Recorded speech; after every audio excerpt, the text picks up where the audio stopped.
Hello everyone, welcome to prodigy coaching classes. और आज हम कवर करेंगे इंग्लिश की इडियम्स और फ्रेज सेक्शन को। सबसे पहला फ्रेज जो हमारे आगे है, हमारे सामने है, वो है against the grain. Against the grain का मतलब होता है प्रकृति के खिलाफ जाना, स्वभाव के विपरीत। मैं यहाँ पे दोनों लैंग्वेज पे लिखा हूँ, उड़िया और हिंदी, ताकि मैक्सिमम बच्चे रिलेट कर सके। दोनों लैंग्वेज समझने में मैक्सिमम बच्चे समर्थ है, इस वजह से लिख रहा हूँ। ये उड़िया और हिंदी, इंग्लिश तीनों लैंग्वेज में चलेगा। इसका मतलब है अगेंस्ट द ग्रेन का मतलब है किसी की स्वाभाविक नेचर के खिलाफ जाना। तो जैसे कि हमारे पास अभी एग्जाम्पल मौजूद है, तो देखना। Example number 1, line goes against the grain for him. Line का मतलब झूठ बोलना। तो किसी का नेचर है कि वो हमेशा सत्य बोलता है, हमेशा सच बोलता है। तो जब वो झूठ बोलेगा, क्या उसके नेचर के अलोंग जाएगा? नहीं, तो वो उसके नेचर के खिलाफ जाएगा। तो अगेंस्ट द ग्रेन का यहीं पे यही मीनिंग रहता है कि झूठ बोलना उसके स्वभाव में नहीं है, लेकिन वो उसके स्वभाव के ऑपोजिट जाके, उसके स्वभाव के विपरीत झूठ बोल रहा है। सेकेंड एग्जाम्पल है, it is against the grain of my nature to take bribe. तो यहाँ पे ब्राइब का मतलब होता है घूस लेना। उड़िया में उसको लांच लेना बोलते हैं। देखो, इसका मतलब है it is against the grain of my nature to take bribe. तो आप मान लीजिए कोई अफसर हो, तो आपको जाहिर सी बात है घूस देने के लिए बहुत से लोग आएंगे।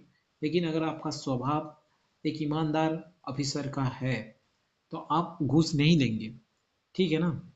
उस हिसाब से it is against the grain of my nature to take bribe, यानी कि ये मेरे स्वभाव के विपरीत है। घूस लेना, घूस लेना मेरे स्वभाव के विपरीत है। नेक्स्ट वाला अभी कवर अप करेंगे। नेक्स्ट वाला है एट ए लॉस। इसका मतलब है confused, unable to think what to do.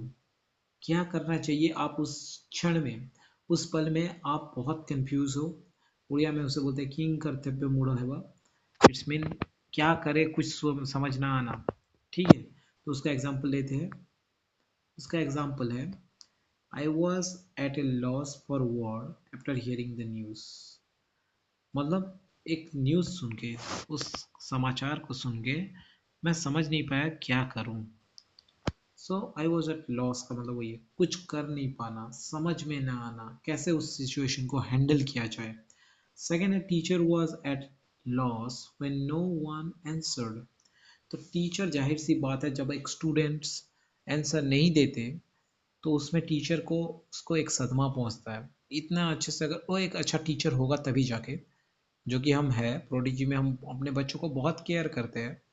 तो यहाँ पे देखो कि जब सारे बच्चे आंसर नहीं दे पाए, तो टीचर को समझ में नहीं आया क्या करूँ। टीचर पूरा कंफ्यूज हो गया, टीचर पूरा सैड हो गया। तो एट लॉस का मीनिंग यहीं पे यही जाता है। तो मैं रिक्वेस्ट करता हूँ सारे बच्चों को कि आप लोग पढ़ाई में जम के ध्यान दीजिए, ताकि आपके टीचर को दोबारा ऐसे सिचुएशन में आना ना पड़े। ठीक है, नेक्स्ट है एट होम इन।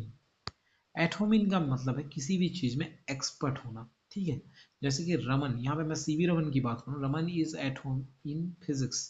तो सीवी रमन सर फिजिक्स में बहुत बड़े एक्सपर्ट थे, इसलिए हमने फ्रेज को एट होम इन बता दिया। आप बोल सकते थे कि Dhoni is at home in cricket. तो धोनी बहुत बड़ा क्रिकेटर है, जो कि एक्सपर्ट है, क्रिकेट एक्सपर्ट है। Modi ji as is at home in politics. तो देखिए, आप बीजेपी को लाइक करें या कांग्रेस को लाइक करें, लेकिन एक चीज़ तो है कि पॉलिटिक्स में मोदी जी एक्सपर्ट तो है, वो अच्छे हैं, पूरे हैं, ये बात हम नहीं कह सकते।